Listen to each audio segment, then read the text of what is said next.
Ça y est, je l'ai en main. Les aventures de Lina et Nilo, deux jumeaux qui vont rencontrer un arbre.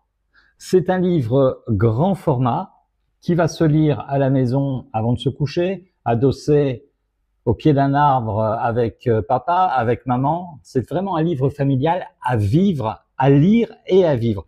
Merveilleusement illustré par Maëlle Bachelier, jeune illustratrice que j'ai eu la chance de rencontrer et avec laquelle on va faire toute une série de livres des aventures de Lina et Nilo. Mais commençons par ce premier épisode et je te montre tout de suite l'intérieur. Voilà, les aventures de Lina et Nilo, comme j'ai dit, format carré, grand format, avec une couverture soft touch, très agréable au toucher. Tous les sens sont sollicités dans cette aventure.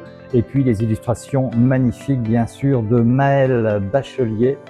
Des choses qu'on n'a pas l'habitude de voir forcément dans les livres pour enfants. À chaque fois, il y a une petite bulle où on pose une question à l'enfant, où on lui fait faire quelque chose. Ça veut dire que la lecture est interactive avec les parents, par exemple. Et ça, c'est important. Le lettrage est assez gros. La police a été choisie pour répondre aussi aux besoins des enfants qui ont des difficultés ou un challenge avec la dyslexie. Il n'y a pas bien sûr d'écriture inclusive dans ce livre. En tant qu'ancien instituteur, je trouve que c'est illisible justement pour les enfants qui ont des difficultés, qui ont un challenge avec la dyslexie. Donc j'ai vraiment évité ça. Voilà cette aventure, vous avez vu, les illustrations sont vraiment magnifiques. Un grand bravo et un grand merci à Maëlle Bachelier. Regardez, de l'inspiration, c'est artistique, c'est du beau.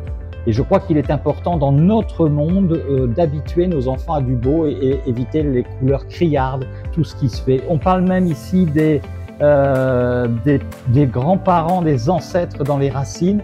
On fait une petite allusion à ça. Les couleurs orangées, c'est la fin de journée, les bruits dans la tête reviennent. Qu'est-ce qu'il faut faire?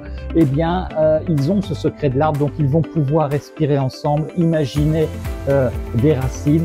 Et comme ils le disent, on n'est pas obligé d'être dans une forêt pour vivre ces ancrages fantastiques, pour se calmer. Donc c'est à la fois une aventure, une histoire, mais aussi un enseignement pour les enfants qui peuvent aujourd'hui parfois être très sollicités, et leur donner des moyens de retrouver du calme simplement.